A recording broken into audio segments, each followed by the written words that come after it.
और स्वर्ग में भी हमारा वाला सुख परमानेंट सुख नहीं है, वहां जाकर भी हमें लौटना पड़ता है। इसलिए वेद कह रहा है प्रमूढ़ा, जो लोग अपनी इच्छाओं की पूर्ति के लिए यज्ञ आदि कर्म करते हैं वो मूर्ख नहीं है, तो प्रमूढ़ा घोर मूर्ख है।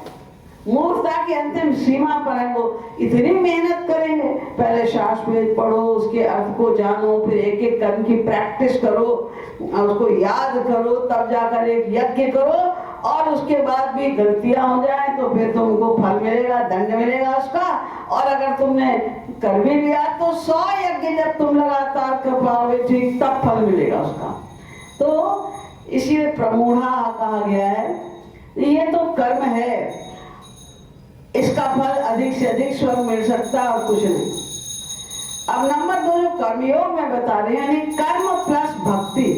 जब आपने उसी कर्म में भक्ति प्लस कर दी, आप यज्ञ कर रहे हैं, और आप जैसा कि इसमें कहा गया मंत्र में, पवित्र पवित्रो वा सर्वावस्थान में तो भी स्मरेत पुंडरीकाक्षम सबाह्याभ्यंतर शुचि, यह स्मरेत पुंडरीकाक्षम, जो स्मरण करता है।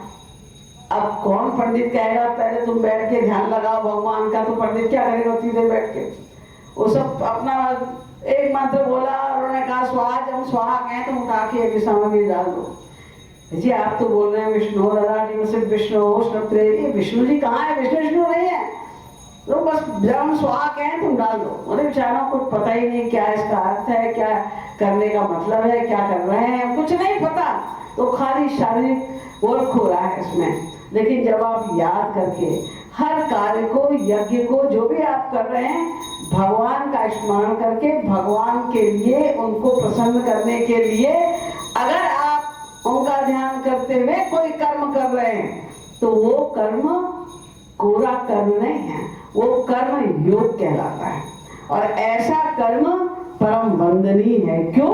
क्योंकि जब स्मरण करते हैं भगवान का, भगवान की भक्ति के साथ जब हम किसी कर्म को करते हैं, तो उसका हमको ईश्वरीय भगवदीय फल मिलता है, हमें लक्ष्य की प्राप्ति होती है उसकी। तो ये कर्मयोग है।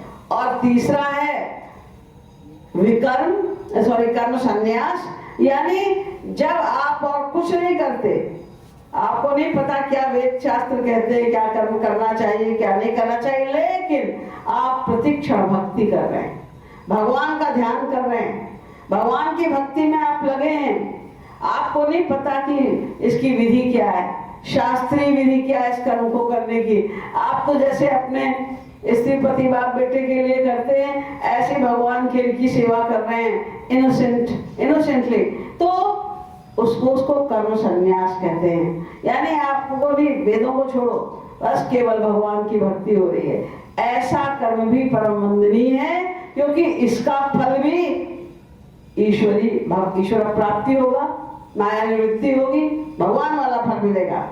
और चौथा है विकर्म, यानी ना आप कर्म कर रहे हैं और ना आप भक्ति कर रहे हैं, तो क्या कर रहे हैं? जो मर्जी आया, जब जो मन में आया वो किया। जैसे यूं समझो कि ये कर्म है और ये भक्ति है, तो जब आप खाली कर्म कर रहे हैं, इसका नाम कर्म या धर्म, इसका फल अधिक से अधिक स्वर्ग की प्राप्ति, जो क्षणभंगुर है। अब आप इसी में जब आपने भक्ति को प्लस कर दिया, अब ये हो गया कर्म प्लस भक्ति, इसका नाम हो गया कर्मयोग। इसका फल ईश्वर प्राप्ति, माया निवृत्ति। अब आपने कर्म को बिल्कुल छोड़ दिया, केवल भक्ति रह गई, इसका नाम कर्म संन्यास, यानी केवल भक्ति। अब आपने कर्म संन्यास को भी छोड़ दिया, अब क्या बचा? कुछ नहीं, न कर्म न अकर्म और ना कर्म संन्यास, कुछ नहीं।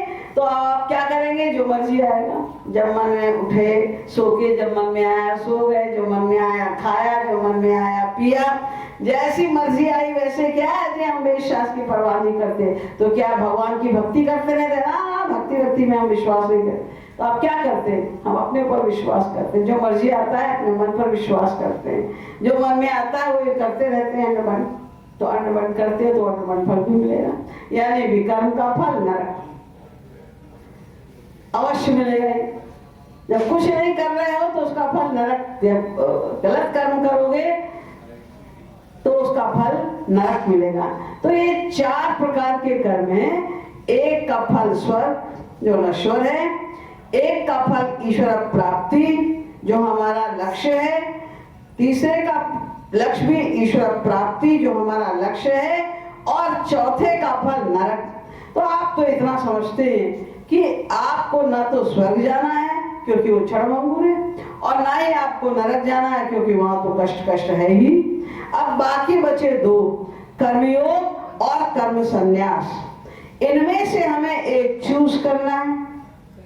तो अर्जुन ने ये क्वेश्चन किया श्री कृष्ण से कि आपने बताया कि कर्मयोग और कर्म संन्यास, संन्यासः कर्मयोगश्च निःश्रेयसकरावुभौ, ये दोनों ही निःश्रेयसकर हैं, यानी हमारे लिए कल्याणकारी हैं।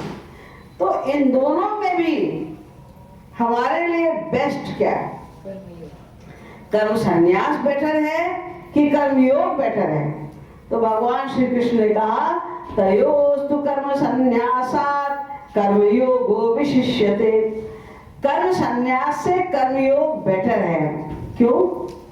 दोनों का फल एक है। फिर आप कहते हैं जी वो एक बेटर है, क्यों? फल तो एक ही है दोनों का। हाँ, फल तो दोनों का एक है, लेकिन बेटर 2 पॉइंट ऑफ व्यू से है। एक तो ये कि गृहस्थियों के लिए कर्म सन्यासी बनना इम्पॉसिबल है। वो या तो गृहस्थी संभाल लेंगे और या कर्म सन्यासी बन के जंगल में चले जाएंगे, भक्ति ही कर लेंगे। क्योंकि तुम गृहस्थी हो और सारे गृहस्थियों को घर में ही रहकर, गृहस्थ में ही रहकर भगवान की भक्ति करनी है, इसलिए उनके लिए तो कर्मयोग ही बचा है। और दूसरी बात एक और भी है, वो क्या है कि अगर कोई व्यक्ति अच्छा भक्त बनता है, आगे बढ़ता है, तो लोग उसकी नकल करते हैं। जो लोग अच्छा कुछ करते हैं, आगे बढ़ते हैं, तो लोग उसकी नकल करते हैं। तो नकल तो वो किसी की भी कर सकते हैं, कर्मयोगी की भी कर सकते हैं और कर्म सन्यासी की भी कर सकते हैं। हाँ, तो अगर वे कर्म सन्यासी की नकल करेंगे तो कर्म सन्यासी क्या कर रहा है? वो कुछ नहीं कर रहा है, वो केवल मन से निरंतर भक्ति कर रहा है।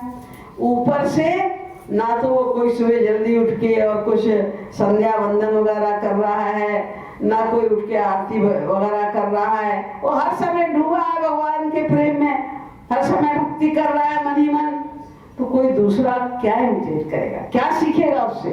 बल्कि ये सीखेगा वो भी तो इतना बड़ा भक्त है, वो तो ना कोई आरती करता है, ना संध्या करता है, ना कोई व्रतना उपवास कुछ भी नहीं करता है, तो हम क्यों करें? तो उससे हम गलत चीज सीख लेंगे, अंदर वाली चीज तो सीख नहीं पाएंगे, गलत चीज सीख लेंगे। और कर्म योगी क्योंकि धर्म कर्म का पालन भी करता है, वैदिक नियमों का पालन करता हुआ वो भगवान की भक्ति करता है, तो कम से कम वो कोई शास्त्र में थोड़ा बहुत पढ़ेगा, आरती करेगा या कभी मंदिर में जाएगा, उसके ये कर्म देखकर दूसरा व्यक्ति उसको इमिटेट कर सकता है। लेकिन इसमें एक प्रश्न ये उठता है कि अंदर से तो वो भी भक्ति ही कर रहा है, वही तो हमारे लिए कल्याणकारी है, और जो ऊपर से कर्म कर रहा है उससे हमें क्या मिलेगा? वो तो कर्मी भी कर रहा है। तो अगर कर्मयोगी भी कर्म कर रहा है, उसके कर्मयोगी के कर्मों की हम नकल कर रहे हैं, तो हमें क्या मिलेगा? उससे तो स्वर्ग मिल जाएगा केवल, अधिक से अधिक। तो इसका उत्तर भगवान श्री कृष्ण ने ये दिया कि नहीं, उसका ये लाभ है कि अगर तुम अंदर से भक्ति नहीं भी कर रहे हो और बाहर से उस कर्मयोगी की नकल कर रहे हो, तो तुम्हारी थोड़ी श्रद्धा शास्त्रों में, वेदों में, मंदिर में जाने में, महापुरुषों के लेक्चर्स वगैरह सुनने में बनी रहेगी, रामायण गीता वगैरह में तुम्हारी श्रद्धा बनी रहेगी। तो तुम कभी ना कभी अगर कोई वास्तविक संत आ गया और उसने तुम्हें वास्तव में भक्ति के सीक्रेट्स को बता दिया, तुम्हारी समझ में आ गया, तो तुम तेजी के साथ ईश्वर की ओर चल पड़ोगे। जैसे अगर आपको रोज कीर्तन करने की आदत है, आपको अंदर वाली बात नहीं पता कि रूप ध्यान करना है, आंसू बहाना है, तड़पन पैदा करनी, ये सब नहीं पता आपको, लेकिन आप करते हैं कीर्तन, आप बैठ के रामायण पढ़ते हैं, गीता पढ़ते हैं, तो अगर किसी संत ने बता दिया देखो तुम जो कुछ कर रहे हो वो सब ठीक है, इसमें एक चीज को प्लस कर दो बस, तो ये परम वंदनीय हो जाएगा। क्या प्लस कर दें? भगवान को अर्पित करके करो, उनका ध्यान करके करो, तो आपको पहले से ही घंटा 2 घंटा बैठकर उपासना करने की आदत पड़ी हुई है, तो आप झट उसको फॉलो कर लेंगे। आपको उसको फॉलो करना आपके लिए आसान है, और जो शुरू से शुरू कर रहा है ABCD, उसको तो पहले ये अभ्यास करना पड़ेगा कि वो 2 घंटे बैठे तो एक जगह साधना करने के लिए, उपासना में उसका मन तो लगे 1 घंटा 2 घंटा बैठ के, उसका तो बैठना ही मुश्किल है। बहुत से साधक ऐसे होते हैं, ये 2 घंटा साधना करनी पड़ी, अरे ये तो बहुत ज्यादा है, क्योंकि उनको अभ्यास नहीं करने का। तो लेकिन अगर किसी को बैठने का अभ्यास है तो भक्ति को प्लस करने में ज्यादा टाइम नहीं लगेगा। तो कर्म योग घर में रह के हमें करना है, गृहस्थ में रहकर हमें करना है, इसलिए हमारे लिए आसान है और अधिक वंदनीय है। अब एक प्रश्न ये आता है, बहुत से लोग कहते हैं भाई हम भी तो कर्मयोगी हैं, हम भी कर्मयोगी हैं, हम भगवान का ध्यान तो करते ही रहते हैं, सुबह करते हैं शाम को करते हैं, तो हम भी तो कर्मयोगी हुए। ना ना, इसको कर्मयोग नहीं कहते, तो किसको कहते हैं? त्रिभुवन विभव हेतवे प्रकुंठ सृजितात्म सुरादिभिर विमिज्ञात न चलति भगवत पदार विन्दार लव निमिषादमपि यस्य वैष्णवाग्र्य। भागवत कह रही है कि अगर तुम्हारा मन 1/100 सेकंड के लिए लव निमिषार्धमपि, आधे सेकंड के लिए भी संसार में ना जाए और भगवान में लगा रहे, तब तुम कर्मयोगी कहलाओ।